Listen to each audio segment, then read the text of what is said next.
Good morning to all. 8th class. Lesson number 17. Sukti Sudha. Shlok number first and second was over. Now Shlok number third. अमन्त्रमक्षरं नास्ति नास्ति मूलमनौषधम् अयोग्यः पुरुषो नास्ति योजकस्तत्र दुर्लभः. अमन्त्रम अक्षरम नास्ति.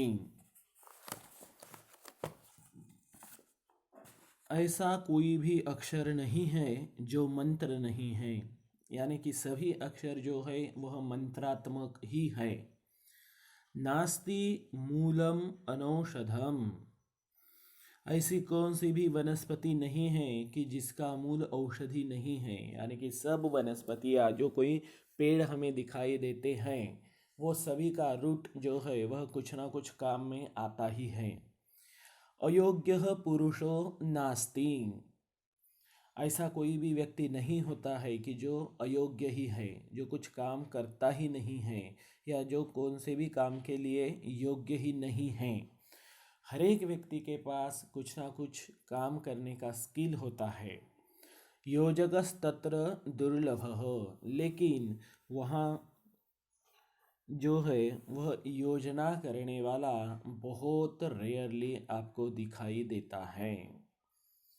तो ये योजना करने वाला जो है योजक मीन्स प्लानर, योजना करने वाला. तत्र दुर्लभः. वहाँ बहुत ज़्यादा कम दिखाई देता है.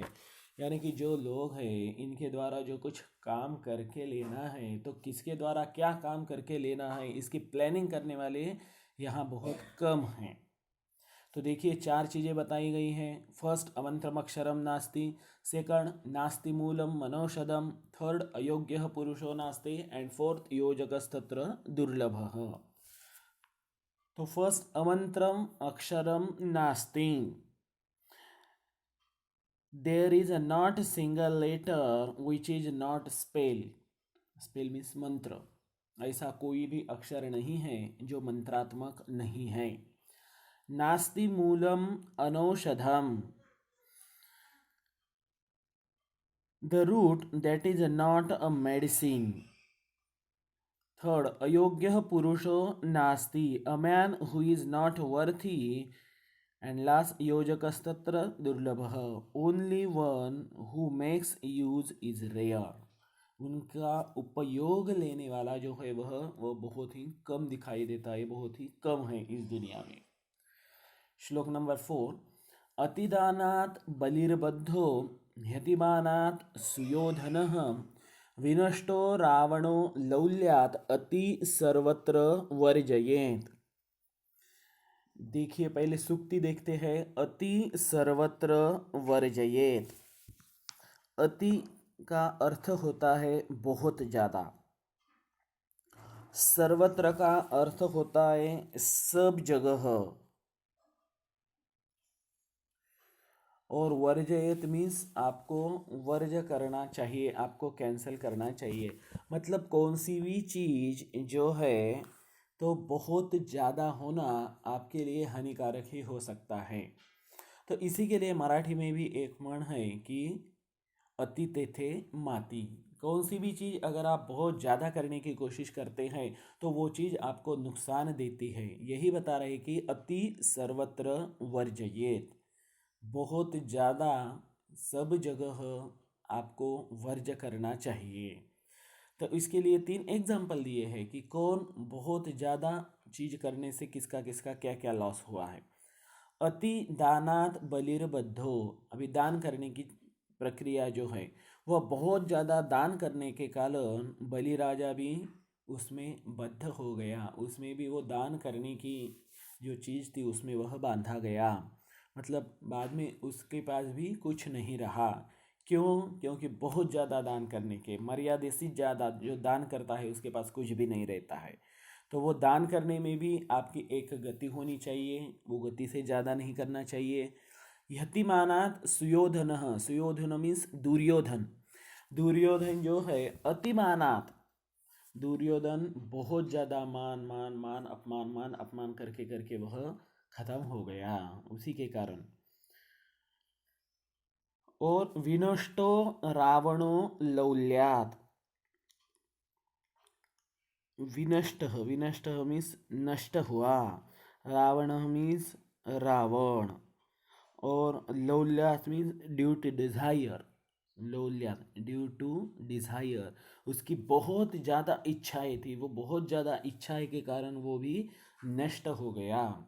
तो इसी के कारण कहते हैं कि अति सर्वत्र वर्जयेत, सब जगह मर्यादे से ज़्यादा कौन सी चीज़ करना या कौन सी चीज़ खाना, उसका आपको वर्ज्य करना चाहिए, मतलब वो चीज़ आपको नहीं करनी चाहिए। देखिए इंग्लिश में देखते हैं। फर्स्ट, अतिदानात बलिर्बद्धो, किंग बलि वॉज इम्प्रिजन्ड और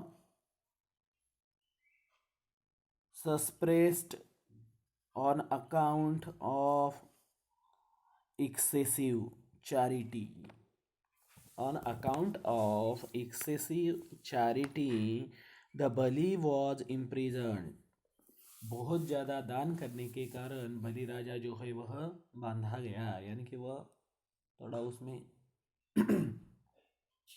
घूमता चला गया और लास्ट में उसके पास कुछ भी नहीं रहा। अतिमानात सुयोधन, बहुत ज़्यादा दुर्योधन, सुयोधन का अर्थ होता है दुर्योधन, याद रहे, बहुत ज़्यादा मान के कारण दुर्योधन नष्ट हुआ। Suyodhana due to his excessive pride, बहुत ज़्यादा उसका जो अभिमान था तो वो अभिमान के कारण वह भी नष्ट हो गया। विनष्टो रावणो लौल्यात, Ravana due to his excessive desire, और रावण भी उसके जो है बहुत ज़्यादा इच्छाओं के कारण नष्ट हुआ। तो one should avoid excess everywhere, तो हर एक को आपकी जो है इच्छाएं जो है, आपका अति जो है बहुत ज़्यादा, वो सब जगह वर्ज्य करना चाहिए। फिफ्थ, अपि स्वर्णमयी लंका न मे लक्ष्मण रोचते, जननी जन्मभूमिश्च स्वर्गादपि गरीयसी, जननी जन्मभूमिश्च, जननी mother, Janmabhoomi Motherland, Janani and जन्मभूमि स्वर्गादपि गरीयसी।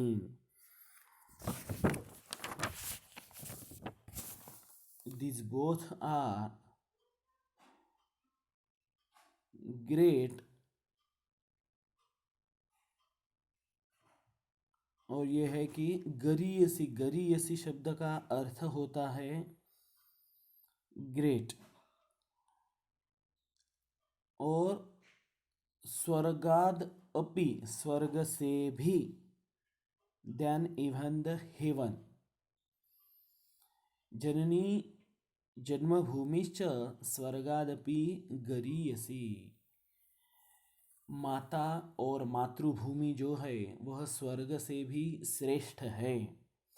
देखिए यह जो श्लोक है यह रामायण में का श्लोक है। जब रावण का वध हो गया था और वहाँ की सोने की लंका देखकर लक्ष्मण के मन में ऐसा ख्याल आया कि हम यही रहेंगे भैया, यह बहुत अच्छे है, हमारी अयोध्या से भी अच्छी है, ऐसा वह राम को कहने लगा। तो राम ने उसको जो बताया वो सबसे बढ़िया श्लोक माना जाता है। ये श्लोक जो है वह प्रभु श्री राम के मुंह से बाहर आया है। तो वह कहते हैं कि अपि स्वर्णमयी लंका, यह जो लंका है तो यह पूरी तरह से स्वर्णमयी यानी कि सोने की बनी हुई है, लेकिन न में लक्ष्मण रोचते, लेकिन हे लक्ष्मण ये लंका मुझे कुछ प्यारी नहीं लगती है।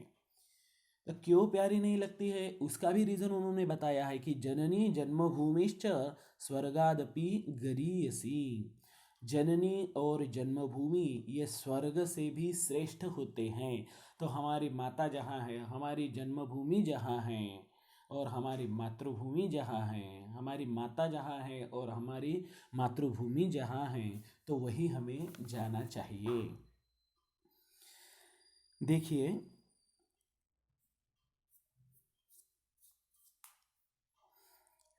Rama says, O Lakshman, I do not like this Lanka, even though it is full of gold. It is full of gold, means it is made of the gold. यह जो पूरी सोने से बनी हुई है, ये लंका भी मुझे प्यारी नहीं लगती है। Mother and motherland, the place of one's birth are greater than even the heaven. क्योंकि आपकी माता और मातृभूमि जो है यह स्वर्ग से भी श्रेष्ठ होती है, तो ये लंका की उसके सामने क्या चीज़ है।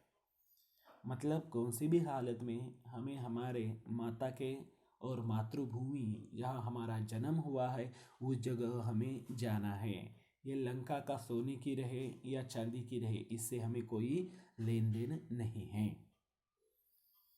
देखिए श्लोक नंबर 3, 4 और 5 आप देखिए, इसको अच्छी तरह से पढ़िए और समझ लीजिए। और अगर आपको इसमें कुछ डाउट है तो आप मुझे डायरेक्टली कॉल करें। If you have any doubt in श्लोक number 3, 4 and 5, you call me directly.